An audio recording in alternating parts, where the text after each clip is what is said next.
नमस्कार दोस्तों, सभी कर्मचारी पेंशन धारकों के साथ साथ ईपीएस 95 पेंशन धारकों का स्वागत करते हैं एक बार फिर से हमारे इस यूट्यूब चैनल पर। दोस्तों, इस समय की पेंशन धारकों से रिलेटेड बहुत ही बड़ी खबरें निकलकर सामने आ चुकी हैं, जिसमें दोस्तों पेंशन धारकों के लिए बड़ी खबर है। दोस्तों, ईपीएस 95 पेंशन धारक की तमाम मांगों के बाद तिलमलाई पेंशन धारकों ने कहा कि ईपीएफओ के पूरे विभाग को दोस्तों बर्खास्त कर देना चाहिए और पेंशन सूत्र में यहाँ पर है बड़ा संशोधन कर देना चाहिए। इसको लेकर हाल ही में आप सभी के लिए बड़ी खबर सामने देखने को मिली है, जिसमें पेंशनर्स ने सारी राज खोल दी है, जो कि बहुत ही खास जो है आप सभी के लिए होने वाले हैं।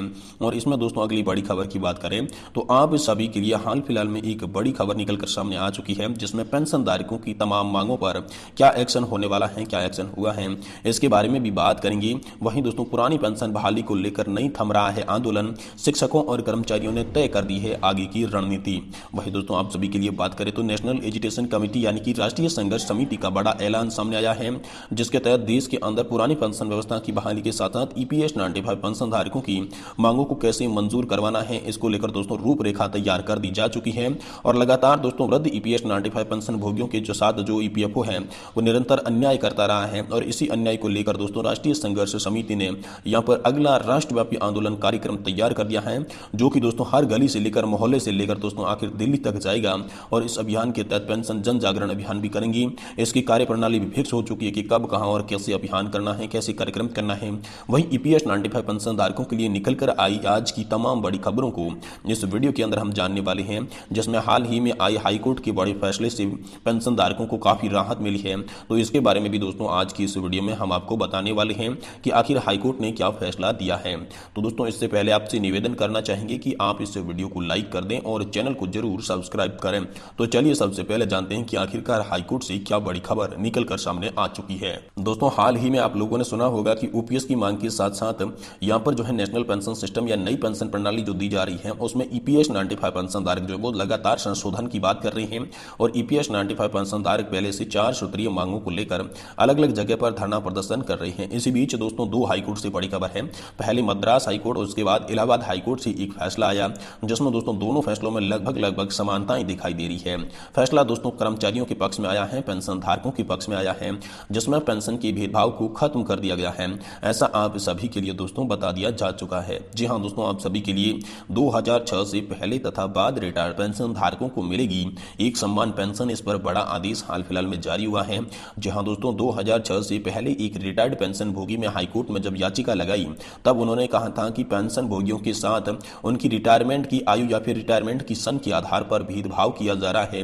यह भेदभावपूर्ण नीति है और संविधान की अनुच्छेद 14 का उल्लंघन करती है। इसी को देखते हुए यहाँ पर एक बार फिर से हाईकोर्ट के अंदर पेंशन के मामले को खोला गया और इस मामले पर बड़ी कार्रवाई या फिर बड़ी सुनवाई जीत आप सभी पेंशन धारकों के लिए बताई जा रही है। जिसमें हाल ही में हाईकोर्ट ने जो आदेश दिया है, हाईकोर्ट के आदेश में कहा गया कि चाहे 2006 के पहले का रिटायर्ड पेंशन धारक हो, चाहे 2006 के बाद का रिटायर्ड पेंशन धारक हो, सभी पेंशन धारक एक समान वर्ग बनाते हैं। सभी पेंशन धारकों ने जो कंट्रीब्यूशन दिया है वो समान कंट्रीब्यूशन दिया है, यानी कि 15,000 रुपए की सैलरी लिमिट के आधार पर एक जैसा ही योगदान किया है। तो फिर उन्हें रिटायरमेंट की एज के आधार पर दोस्तों भेदभाव क्यों किया जा रहा है? ये भेदभावपूर्ण की नीति है जो खत्म करनी चाहिए। पेंशन धारक एक समान वर्ग बनाते हैं, इसलिए वो सम्मान लाभ के भी हकदार हैं।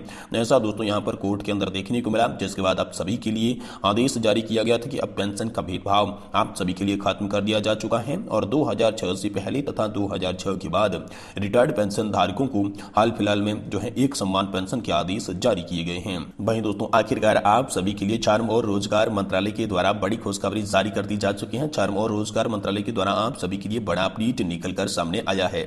जी हां दोस्तों, श्रम मंत्री भूपेंद्र यादव की बड़ी आश्वासन के बाद श्रम मंत्रालय आया एक्शन में और ईपीएस पेंशन धारकों की तमाम मांगों पर लिया बड़ा फैसला। जी हां दोस्तों, आखिरकार फैसला क्या है, चलिए आपको बताते हैं। देखिए दोस्तों, जैसा कि आप सभी जानते होंगे कि हाल ही में बीते समय में दिल्ली के अंदर बड़े प्रदर्शन किए गए थे। जिन प्रदर्शनों की गूंज दिल्ली की संसद और दिल्ली के अनेक यहाँ पर सरकार के मंत्रियों के पास पहुंची थी, जिसके बाद दोस्तों ये पेंशन धारकों का जो अनशन है, पेंशन धारकों का जो आंदोलन है, वो कुछ समय के लिए रोकने अनेक मंत्री सामने आई थी, जिसमें से मुख्य भूमिका निभाई थी श्रम और रोजगार मंत्रालय के मंत्री श्रम मंत्री भूपेंद्र यादव ने। और भूपेंद्र यादव के आश्वासन के बाद ही पेंशन धारकों का कर्मचारी अनशन जो है वो कुछ समय के लिए रोका गया था। तो दोस्तों जिसमें आश्वासन मिलने के बाद अभी तक कार्रवाई नहीं हो रही थी। तो दोस्तों इस बाबत में यहाँ पर ईपीएस 95 राष्ट्रीय संघर्ष समिति ने आह्वान किया था कि तमाम मांगे हमारी पूरी नहीं हो रही है और सिर्फ हमें आश्वासन पे आश्वासन दिए जा रहे हैं। तो इन्हीं आश्वासनों को लेकर जब आंदोलन की रूपरेखा तैयार की गई। तो इसी बीच 4 मंत्री का बड़ा एक्शन सामने आया। 4 मंत्री भूपेंद्र यादव ने हाल ही में महाराष्ट्र में हुई एक मुलाकात के दौरान सभी पेंशन धारकों को बताया कि पेंशन धारकों की 4 सूत्रीय मांगों पर जो हमने आश्वासन दिया है, उस आश्वासन पर आप सभी का काम शुरू हो चुका है।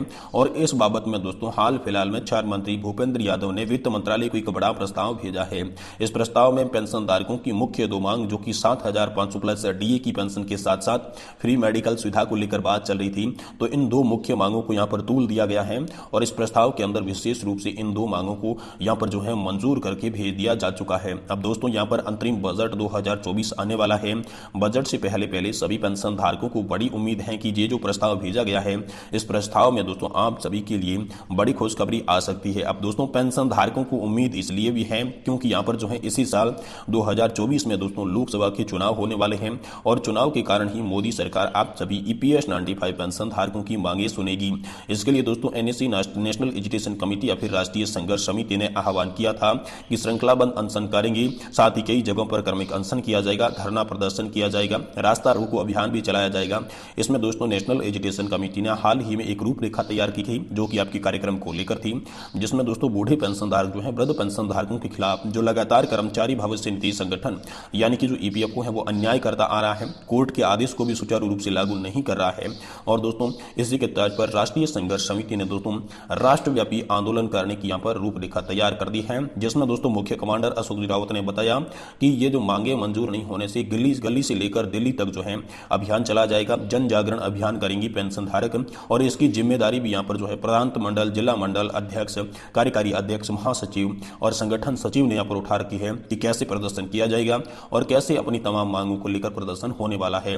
इसमें दोस्तों विशेष रूप से बताया ये जा रहा है कि इसमें 3 मांगे मुख्य हैं और 3 प्रकार के कार्यक्रम बताए जा रहे हैं। दोस्तों कार्यक्रम की बात की जाए तो कार्यक्रम दोस्तों आपके स्थानीय के साथ साथ प्रदेश स्तर पर भी किया जाएगा और प्रत्येक कार्यक्रम का जो है वो प्रेस नोट भी जारी किया जाएगा और राष्ट्रव्यापी आंदोलन का कार्यक्रम का जो प्रचार और प्रसार इसमें किया जाएगा, जिसमें बस स्टैंड हो गया, रेलवे स्टेशन हो गया, विभिन्न संचालित जो है सार्वजनिक कार्यालय हो गए और ईपीएफओ के ऑफिस हो गए, जिनके आगे बैनर्स लगाए जाएंगे, पोस्टर लगाए जाएंगे। अपने अपने अधिकार क्षेत्र के जो बैंक है, उनके जो माननीय सांसदगण हैं, सदस्य हैं, सीबीटी के सदस्य हैं, तमाम लोगों को अविलंब न्याय के बारे में जो प्रदान करने के लिए मंजूर करवाने हेतु जो मांग पत्र है वो भी लगातार प्रोवाइड करवाई जाएगी। अब दूसरी मांग की बात करें तो जो वृद्ध ईपीएस 95 पेंशन धारक है वो देश में सभी ईपीएफओ कार्यालयों पर ज्ञापन करेंगे, यहाँ पर रैली निकालकर प्रदर्शन करेंगे, धरना देंगे, भावनाओं का प्रदर्शन करेंगे और इनकी भी दोस्तों जिम्मेदारी ले रखी है।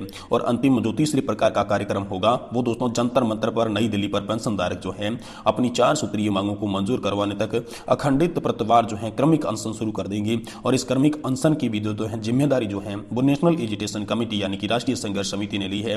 लेकिन एक विशेष निवेदन देश के सभी नागरिकों से किया गया है, जिसमें कहा गया है कि देश के सभी महानुभावों से एक विशेष निवेदन करती हैं कि एनएससी राष्ट्रीय संघर्ष समिति द्वारा ये जो बनाया गया कार्यक्रम है, इस कार्यक्रम के अंदर प्रत्यक्ष सहभाग प्रदान करके देश के 75 लाख वृद्ध पेंशन धारकों और करोड़ों ईपीएस 95 सदस्यों के साथ न्याय प्रदान में आप सभी सहयोग करें। आप सभी देशवासियों का बहुत बहुत धन्यवाद। यानी कि आप सभी के लिए हाल फिलहाल में बड़ी रूपरेखा तैयार हो चुकी है, इसी के आधार पर प्रदर्शन किया जाएगा। लेकिन इससे पहले नजर रहेगी आप सभी के लिए अंतरिम जो बजट आने वाला है, इसमें आप सभी के लिए क्या बड़ी खुशखबरी हो सकती है। इसमें हाल फिलहाल में बजट का प्रारूप भी सामने आने वाला है। जैसे ही बजट के प्रारूप में पेंशन को लेकर भी बड़ी खबर होगी, हम आपको इसी चैनल के माध्यम से तुरंत देने की कोशिश करेंगे। इसलिए आप सभी से निवेदन करते हैं कि आप चैनल को सब्सक्राइब कर दें और वीडियो को लाइक जरूर करें।